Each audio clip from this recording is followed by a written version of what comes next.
We've been starting the story of David for about 4 weeks, and that runs back in December. We are to 1 Samuel chapter 17, which is the story of David and Goliath. And the best way I know to do this is we're going to kind of walk through it verse by verse in terms of that and talk about the things that are going on. And then I hope we'll have some life application to this, because if you don't do that with Bible, then you're just kind of like eating straw. So you got to take it out of stained glass, and you got to kind of put it into your own life as well. So we'll try to do that tonight. So I'm going to start with chapter 17, verses 1 through 7, and I'm just going to kind of walk through these 7 verses with you and give you a few things out of this. Now the Philistines gathered their armies for battle, and they were gathered at Succoth, which belongs to Judah, and encamped between Succoth and Azekah in Ephes-dammim. Got all that? And Saul said, and the men of Israel were gathered and encamped in the valley of Elah, and drew up in line of battle against the Philistines. And the Philistines stood on the mountain on the one side, and Israel stood on the mountain on the other side, with a valley between them. And there came out from the camp of the Philistines a champion named Goliath of Gath, whose height was 6 cubits and a span. He had a helmet of bronze on his head, and he was armed with a coat of mail, and the weight of the coat was 5,000 shekels of bronze. And he had greaves of bronze upon his legs, and a javelin of bronze slung between his shoulders. And the shaft of his spear was like a weaver's beam, and his spear's head weighed 600 shekels of iron, and his shield bearer went before him. Now, as you look at these things, you look at the story and the people and the events that are taking place, there's some great truths that we can figure out from this stuff.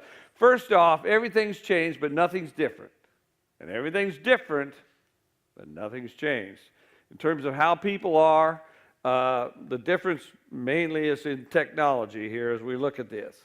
And so we're going to kind of look at this. Now, the picture here, I got a picture up there. Dave drew this. By the way, we are in 2016, not 15. But that's the way it might have looked up there. You got a valley, and there's about a mile in that distance of that valley, and you got Israel on one side and the Philistines on the other side. Now, it tells you about Goliath here. He's 6 cubits in a span. Now, I am assuming that a span is about the length of your hand. I'm not going to swear to that one.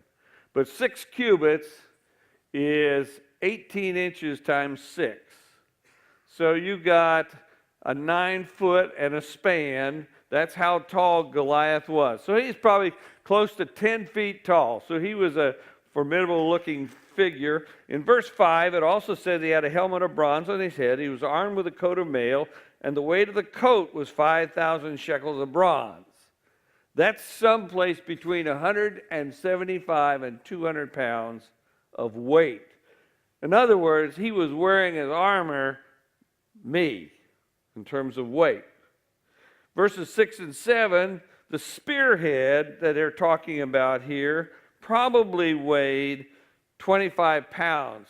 I mean, this is a spear big enough to kill whales, okay, in terms of that. Now, we learned this as Sunday school as kids, and here's what's going on in terms of this, and Goliath and David are going to be fighting down the road, and we have it in Sunday school, and we always think about it in terms of that. But you know what I found out a long time ago is you need to have a God that fits your adult life. It's one thing to look at these stories from a child's perspective. It's another to look at them from an adult perspective in terms of that. You need an adult faith anyway to live this life. Verses 8 through 11, he stood and shouted to the ranks of Israel, "Why have you come out to draw up for battle? Am I not a Philistine, and are you not servants of Saul? Choose a man for yourselves, and let him come down to me. If he is able to fight with me and kill me, then we will be your servants. But if I prevail against him and kill him, then you shall be our servants and serve us." And the Philistine said, I defy the ranks of Israel this day. Give me a man that we might fight together. When Saul and all Israel heard these words of the Philistine, they were dismayed and greatly afraid. Now, if you go down to verse 16, you get a little bit of perspective. It says, for 40 days the Philistine came forward and took his stand, morning and evening. So this didn't happen just once. He did it, Goliath came out, and he did it for 40 days, twice a day. He came out and basically intimidated the people of Israel and would shout at them. Now, as you look at this, and we look at this, we kind of need to back up and cover the story. Now, the first four that we have in David is out there on the shelf, or you can go online and you can see them. Verses 12 to 18. Now, David was the son of an Ephrathite of Bethlehem in Judah named Jesse, who had 8 sons. In the days of Saul, the man was already old and advanced in years. The 3 eldest sons of Jesse had followed Saul to the battle, and the name of his 3 sons who went to the battle were Eliab, the firstborn, and next to Abinadab, and the third Shammah. David was the youngest. The 3 eldest followed Saul, but David went back and forth from Saul to feed his father's sheep at Bethlehem. For 40 days the Philistine came forward and took his stand morning and evening. And Jesse said to David his son, take for your brothers an ephah of this parched grain and these 10 loaves, and carry them quickly to the camp to your brothers. Also take these 10 cheeses to the commander of their 1,000, and see how your brothers fare, and bring some token from them. Now, if you got to get the picture, we got to back up. We know from what our study was in December that Samuel came to David after Saul was declared unfit to be king by God. Samuel went and anointed David to be the king. And they ran through all 7 sons before him, and he came out and he says he was the last one, and he was the youngest and probably the smallest of the sons of Jesse. And we watched it. And if you think about that, that'd be kind of like Billy Graham coming to your house and you have 8 boys. And he says, I'm going to anoint this boy to be the king or be president of the United States. Well, fine and dandy. And if you think about that, that's the preacher coming to your house and say, well, I want to pray for you. And you probably say, okay. And you probably blow it off and not worry about it after that. And probably all of Jesse's boys did that. They kind of just did that. And then what happens is that David, we talked about favor and promotion a few weeks ago, David gets asked to come and play for the king in terms of the lyre. And so he brings his guitar and goes and he plays for the king. He's invited to. And the reason is he's been playing for himself out in the wilderness for a long time.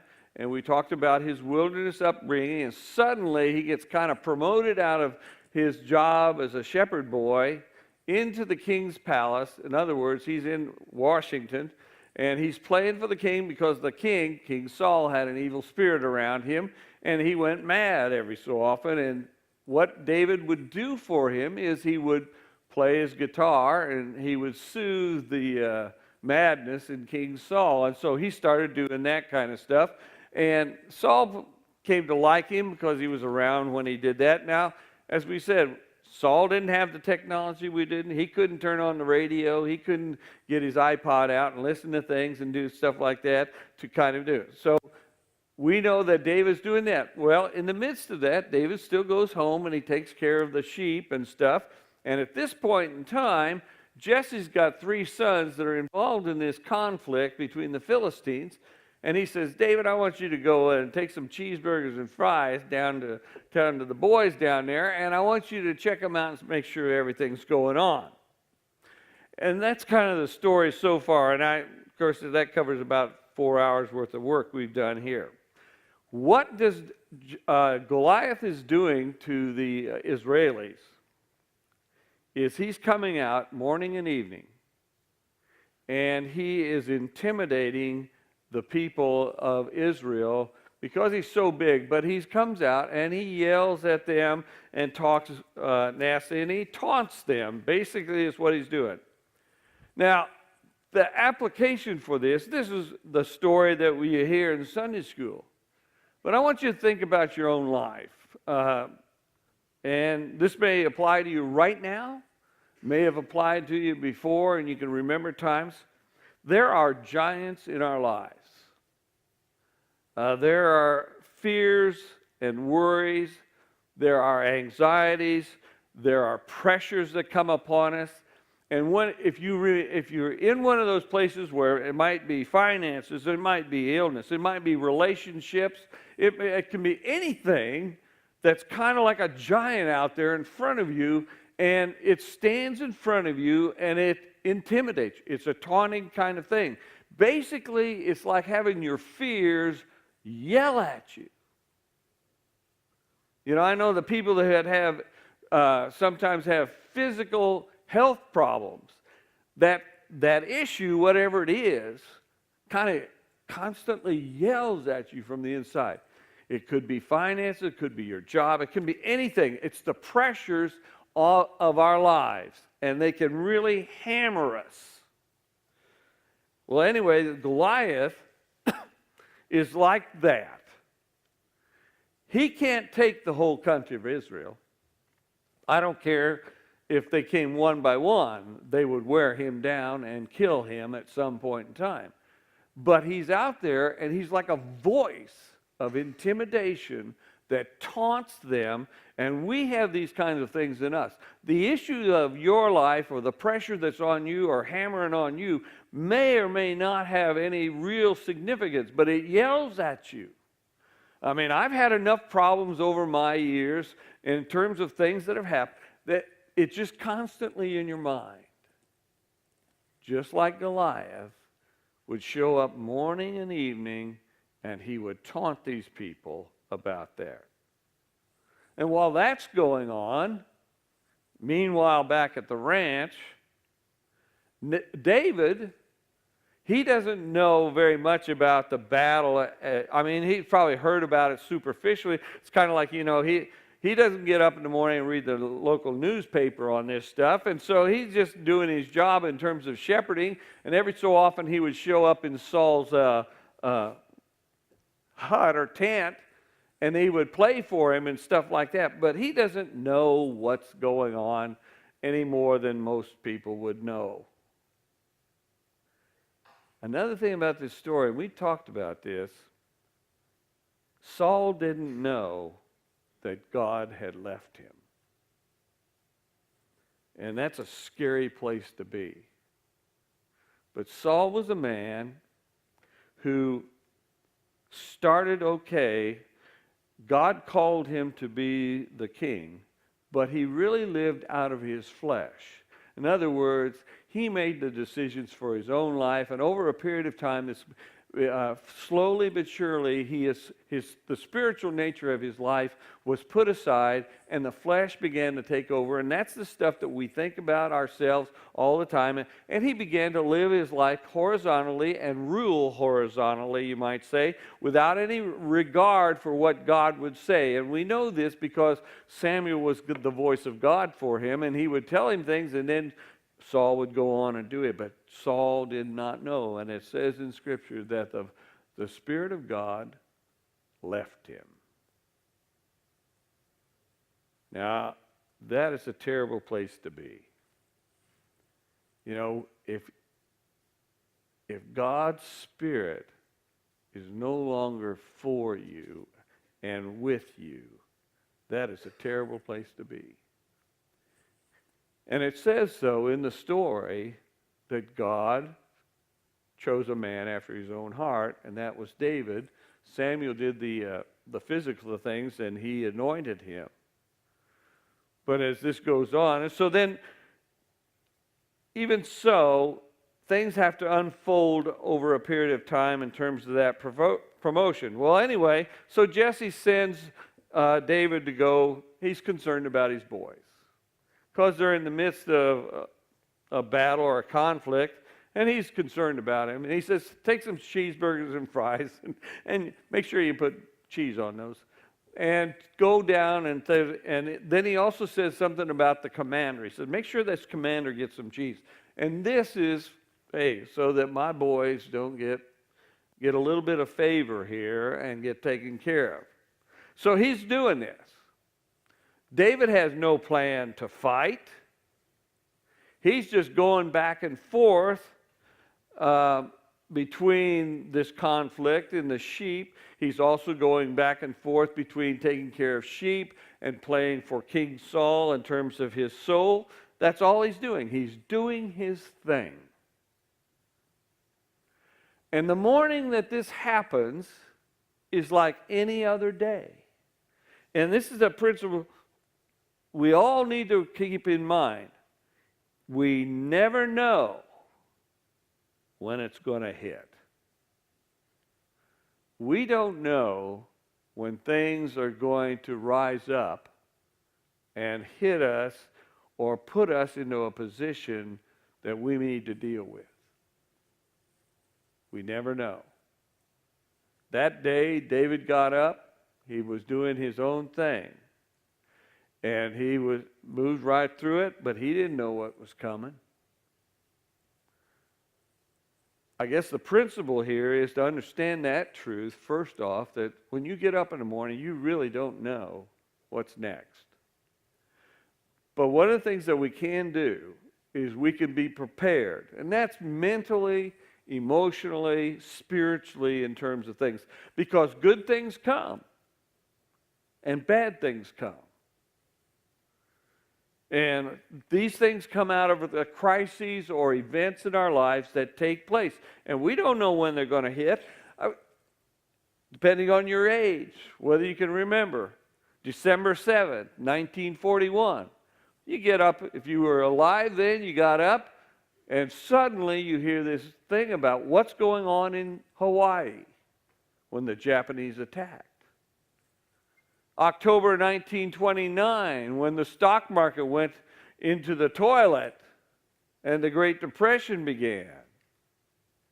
Now, I don't remember that, but that was a moment in time, and it happens in a day.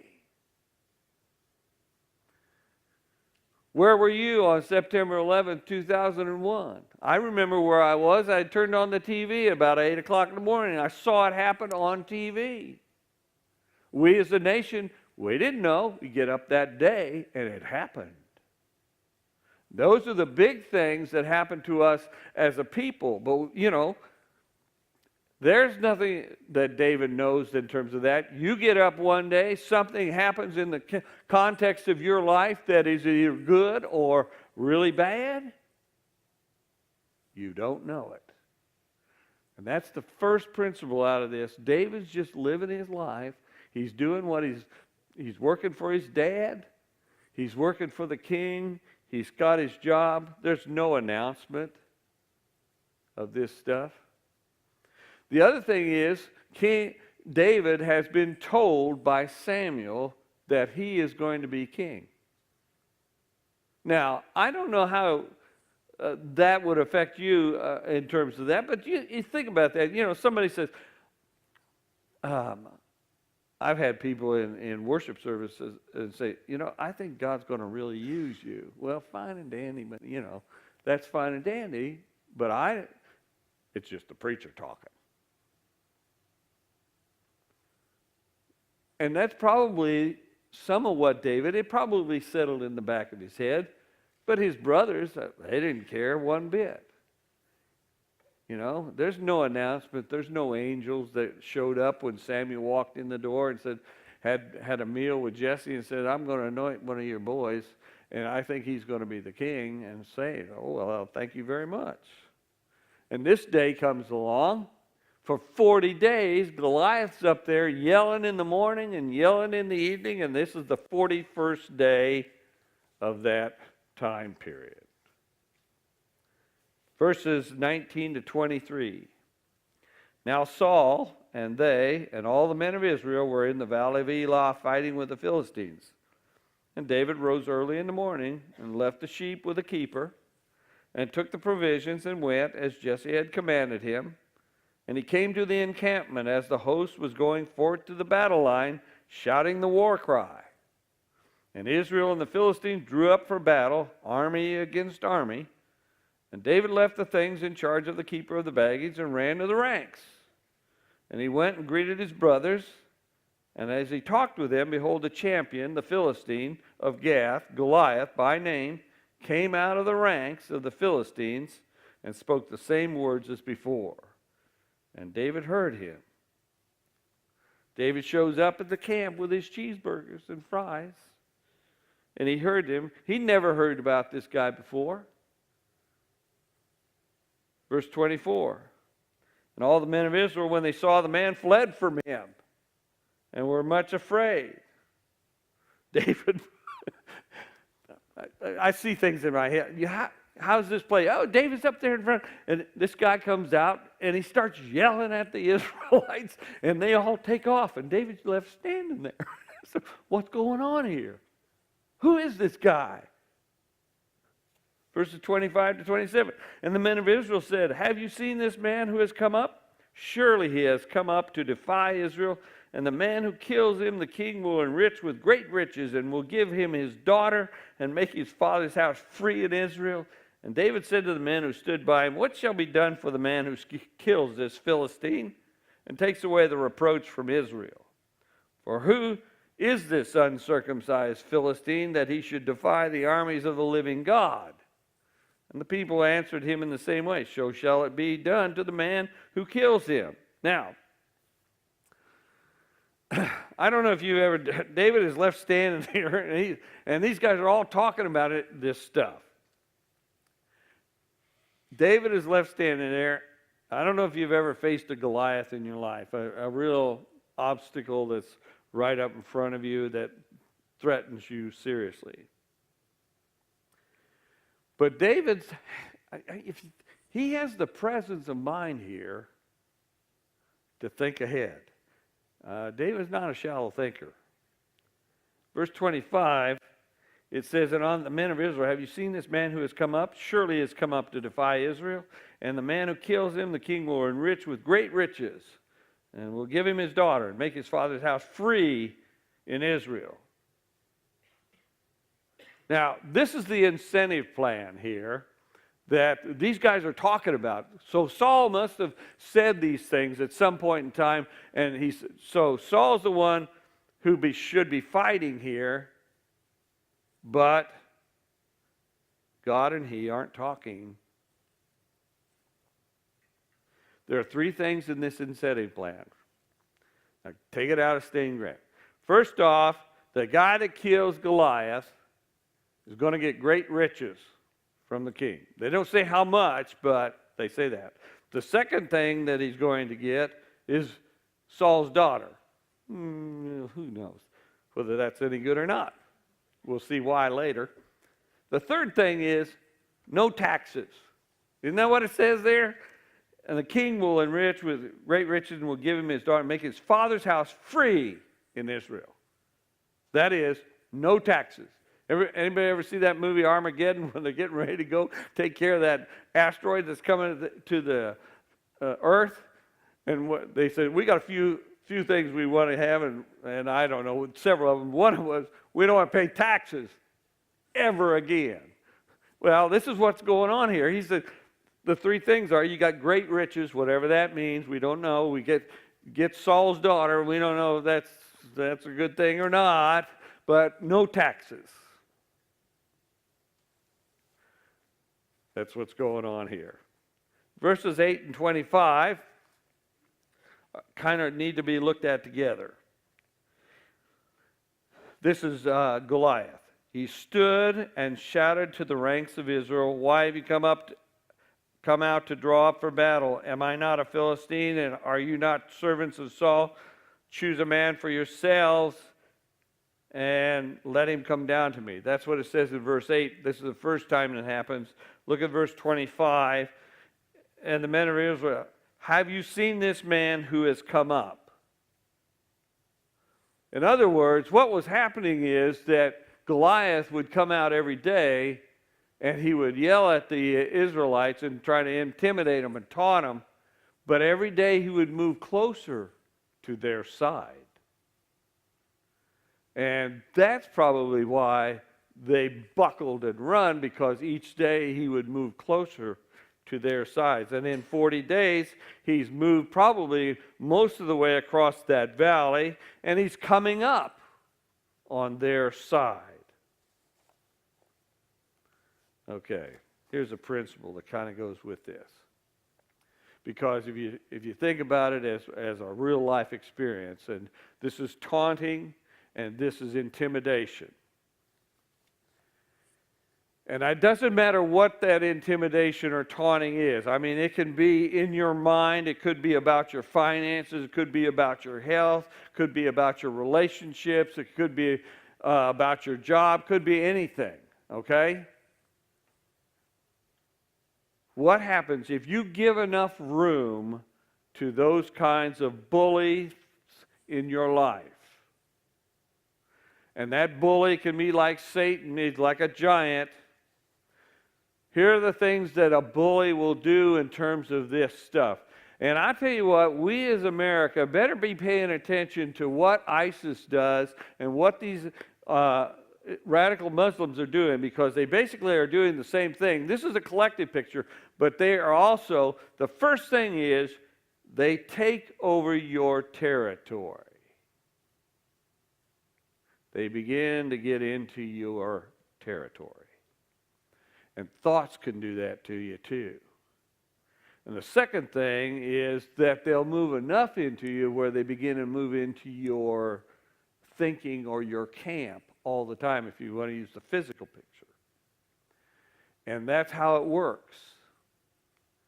You know, your fears can taunt you and intimidate you to a place where they first are out there and then they seem to be getting closer, like Goliath was getting closer and yelling at him. And they do this to us, and they begin to take over your life or your territory. And the third thing is that they will take the place of God in your thoughts. And that's really important to understand, because that's what begins to happen. You know this. If your fears begin to work on you enough, and whatever the life circumstance or situations are, if it works on you enough, it begins to push out any thought of God in terms of how is God going to be involved in this? How is God going to be involved in my life? And this is what happens here, and you can see it beginning to happen in terms of these guys. They have allowed Goliath first to taunt them, then to move across that valley towards them, getting very close to their camp, and they're not thinking, God is not even in their thoughts.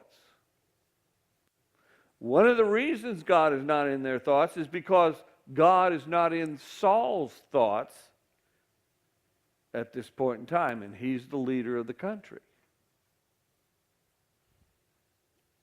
And Goliath was like giants, or like problems that we have, or burdens that are weighing on us, or situations or circumstances in our life that just kind of keep coming at us.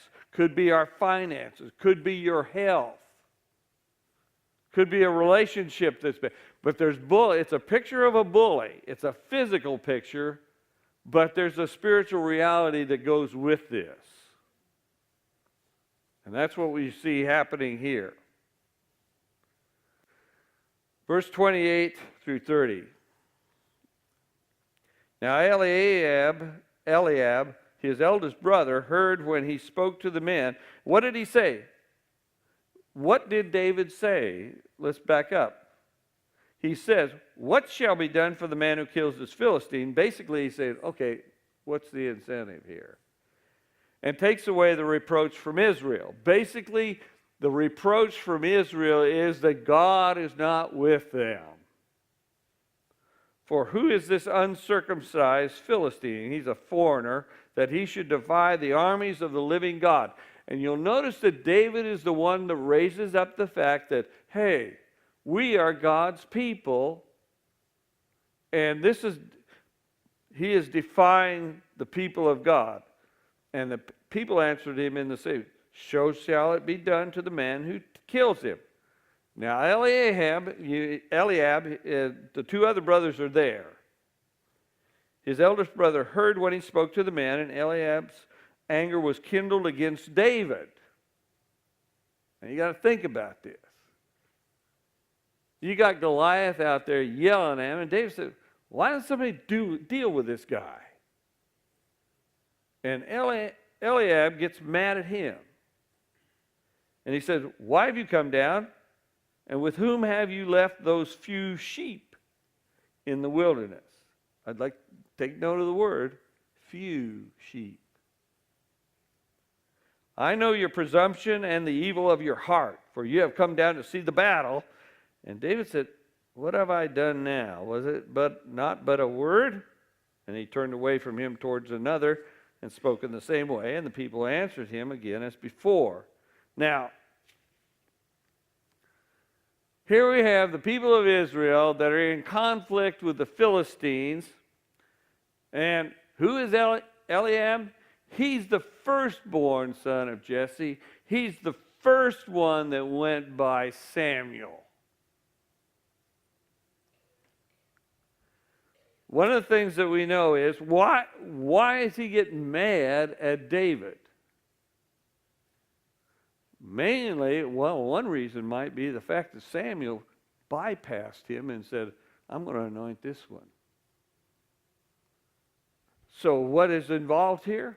Probably envy or a little bit of jealousy. You know, maybe there's this jealousy or envy because David was anointed and he wasn't. You know, how does this work? I mean, this is real life stuff here. Well, could it also be the fact that he goes in and he plays for the king when the king's madness comes upon him and he's kind of like friends with Saul? Maybe there's envy and jealousy because he's in the palace, so to speak, and Eliab isn't. How do you act when you see somebody that's maybe equally gets blessed and you don't? Or how has it ever been when you got blessed by something more than another, and maybe how do they react to you or act towards you? See, this is very real to life here. Sometimes it is tough to share the glory with somebody else. That's for facts. You know, sometimes it is tough because of our own thinking and our own humanity and our own sinfulness, the way we think about other people. That's what Eliab is doing here. He doesn't want to share the glory with David, and he's got something against David. Probably it has to do with the king and probably has to do with Samuel, and he doesn't like that one bit. So, David comes up and makes these things, and Eliab gets mad at him. Probably because he plays for the king. And you got to think about this, because we have such a tendency in our own say, if somebody else gets the glory and you think that maybe you ought to be getting the glory, your first reaction is not going to be very good in your mind or your heart. And so you got to think about it in terms of how that works. But it sure happens all the time. And Eliab is not a man after God's own heart, because God would have chosen him. So how does Eliab do it? First off, number one, he says, why are you really here? He attacks David's motive in what he is doing.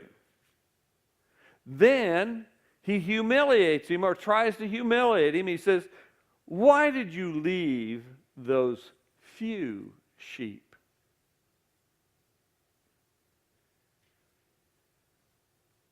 Well, we got politics going on in this country, something fierce. God, it never stops, does it? This evening, before I came to the church, I saw, and I don't know who put up the it was definitely a political commercial against Rubio, but I've heard Jeb Bush do this to Rubio. It says, you know, you're out there politicking and carrying on, and you're not doing your job in the Senate. Same kind of thing is happening here. He says, hey, you should be taking care of those few sheep because that's what you're really good for. You're not doing your job, David. Which isn't much anyway, but you're just not doing it. And I saw that commercial tonight, and I said, well, shoot, that's exactly what they're saying. They're saying that Marco Rubio is not doing his job in Washington. He's out there politicking, and I don't know who it was for because they did not say who put up the commercial. But I noticed that, and I said, you know, this stuff, everything's changed, but nothing's different. And everything's different, but nothing's changed. Now, I'm going to tell you something about Eliab at this point. His judgment basically exposes his own heart. The way he talks is the way he is. In Matthew chapter 15, verse 11, Jesus talks about this. And this is about who we are. I don't, you know, basically that's what it amounts to. In 15:11, Jesus is talking. And he called the people to him and said to them, hear and understand. Not what goes into the mouth defiles a man, but what comes out of the mouth, this defiles a man. It's not what you eat or drink, it's what you say in terms of what reveals about you in terms of the way you are. It's not what you eat, it's what comes out. The way, and this is truth, the way that you judge the world is not the way the world is.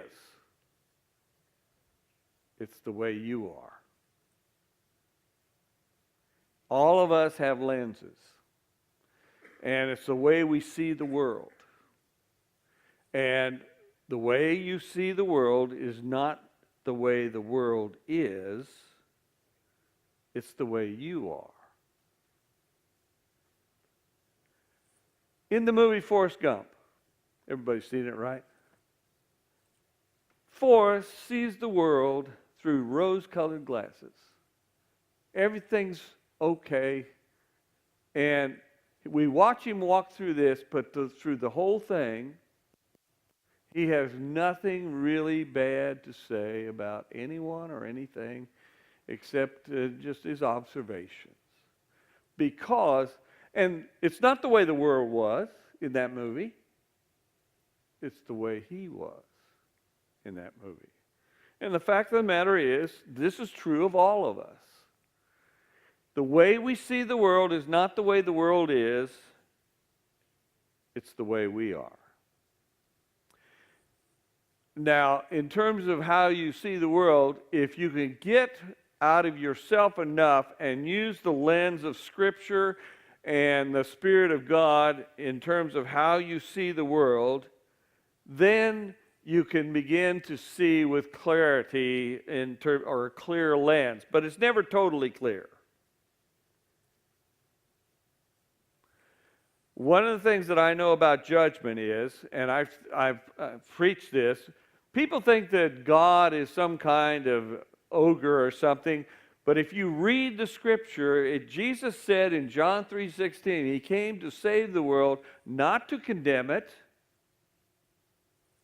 In other words, Jesus isn't the judge in terms of that, but He says, but men love darkness more than light. So what we do is we're the ones who choose our own pathway in life, and we say, some people say, you know, Jesus is my Savior, and I know that He takes away my sin, and I receive Him. And some people say, this is all crap. Both people judge. Both people see the world not the way necessarily it is, but the way they are. And I know that what is going on here with Eliab is the fact that he is judging David according to the way he sees the world.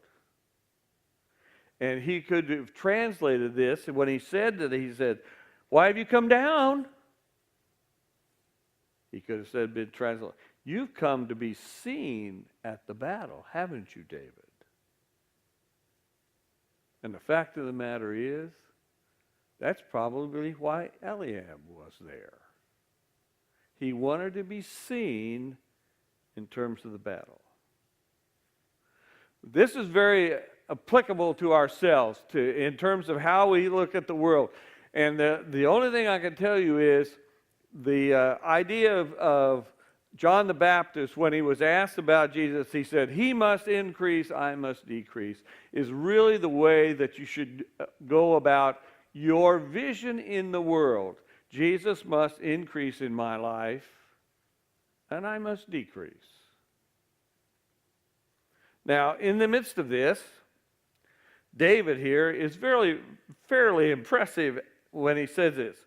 He says, and David said, "What have I done now? Was it not but a word?" And he turned away from him towards another, and spoke in the same way, and the people answered him again as before. He turns his back, he walks away from the fight. That's what he did. He walked away from it. One of the principles about life that you need to know who to fight. You need to know who to fight, or you end up fighting all the time in terms of how you deal with your life. In some ways, Eliab is the same as Goliath in this thing. You can end up fighting with Christians all your life, because they don't live up to your expectations or whatever. But you can end up fighting with Christians and miss the real fight that is out there in terms of this. Now, I know this, that, we do this stuff. I've been working in churches with lots of people for a long time. And people have opinions. People have opinions about everything. And we sit around our campfires and we talk about one another. You can come to my house and I can have an opinion. And I can talk about my campfire about some of you too. Some of you made my top 10 list on occasion. We do it, don't we? And, and then you come up with the budget times of the years, and you have to deal with all that, and everybody's got an opinion about everything that's going on in terms of things. And you know what? If you're not careful, all your battles will be in-house. And that's not where they need to be. And I just seen this, and so it's one of the things that we can learn from this, from David. You can end up fighting all the time if you really want to. If you get offended at every little thing that comes along, you can end up fighting all the time. You need to know who and when to fight. This is a family argument here that's going on right there, and Goliath is out there yelling at the whole nation at the same time. So David could have his battle right there with his brother while the enemy is still out there shouting his threats. And this is one of the things about the battle between David and Goliath. We need to know who to fight. We need to fight the real enemy rather than our brothers and sisters in Christ, because we know that everybody's got opinions about everything. So David, he turns away, and what he did was he became like smoke. And the thing about smoke is you can't get your hand on it. It goes right through your hands. And that's what he did. And the reason I think he did it is he's got enough wisdom to know that I'm not fighting with my brothers here. I'm not getting into a fight with them about this stuff. I'm looking at the real enemy, that the Philistines are out there, and they are threatening our country. And so he just turns away, and he becomes like smoke. Verses 31 to 33. When the words which David spoke were heard, now he said them, so they got repeated. They repeated them before Saul, and he sent for him. Now, you got to remember, there's a relationship between Saul and David. David has been playing for the king when the madness comes upon him and the evil spirit comes upon him, and he's been in his tent, you might say, and so they got a relationship. And David said to Saul, "Let no man's heart fail because of him. Your servant will go and fight with this Philistine." And Saul said to David, "You're not able to go against this Philistine to fight with him, for you're but a youth, and he's been a man of war from his youth." What is Saul doing again? What do we always do? He's looking on appearance. That's all it is. When Samuel showed up to anoint one of Jesse's sons, what did Samuel do? He looked on appearance. God looks on the heart. Saul does the same thing. He says, "Hey, you're a kid, and not a very big one at that." He looks on appearance. But if you look back at 16:7, it says this: "But the Lord said to Samuel, do not look on his appearance or on the height of his stature, because I have rejected him." He's talking about Saul. He's talking about Eliab at that point, and he says, "For the Lord sees not as man sees." Man looks on the outward appearance. Lord looks on the heart. God looks on the heart. So, you're just a kid. You're uneducated. You don't have any experience in battle. It's kind of like, I always kind of like to put pictures on things. It's kind of like Arnold Schwarzenegger talking to Michael J. Fox. I mean, really. Hey, you're just a little guy. You know, I've always thought Zacchaeus, you know that tiny little guy? I always talk of Danny DeVito. He's makes a good little Zacchaeus. But anyway, he's looking and he's saying, there's nothing to you. How are you going to do this? The only real giant in this story is God.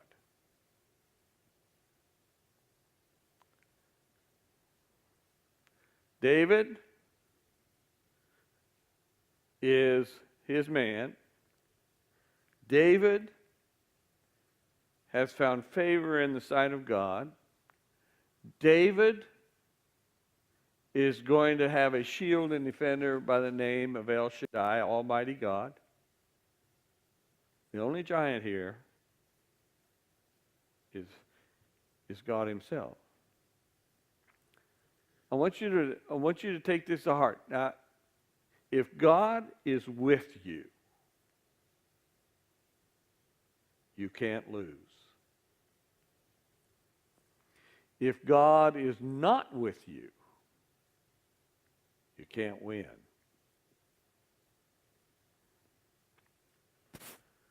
When Moses was before God in chapter 33 of Exodus, or maybe it was Deuteronomy, I'm not sure which one, but I said, don't leave us. If I found favor in your sight, then show me favor and show me your ways, but don't leave us. The only thing that sets us apart from all the other people is the fact that God has called us to be his people. That's it. That's the only thing that makes us special. And if God is not with us, there's one of the things that, as pastor of this church, and I do a lot of work with people and everything. If God is not with us, we can't win. But if God is with us, we can't lose.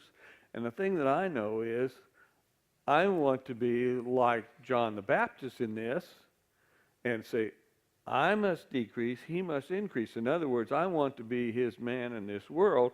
And when you start thinking out of the flesh instead of thinking out of the spirit, then that's when you move away from God. And so, you got to do this stuff. And David has been chosen by God. But David is not presumptuous. He is not proud or anything else. He's just being straightforward here. But Saul sees the appearance. He says, you're just a little guy. What are you going to do here? Verses 34 to 37. How we doing? But David said to Saul, your servant used to keep sheep for his father. When there came a lion or a bear and took a lamb from the flock, I went after him and smote him and delivered it out of his mouth. And if he rose against me, I caught him by his beard and smote him and killed him.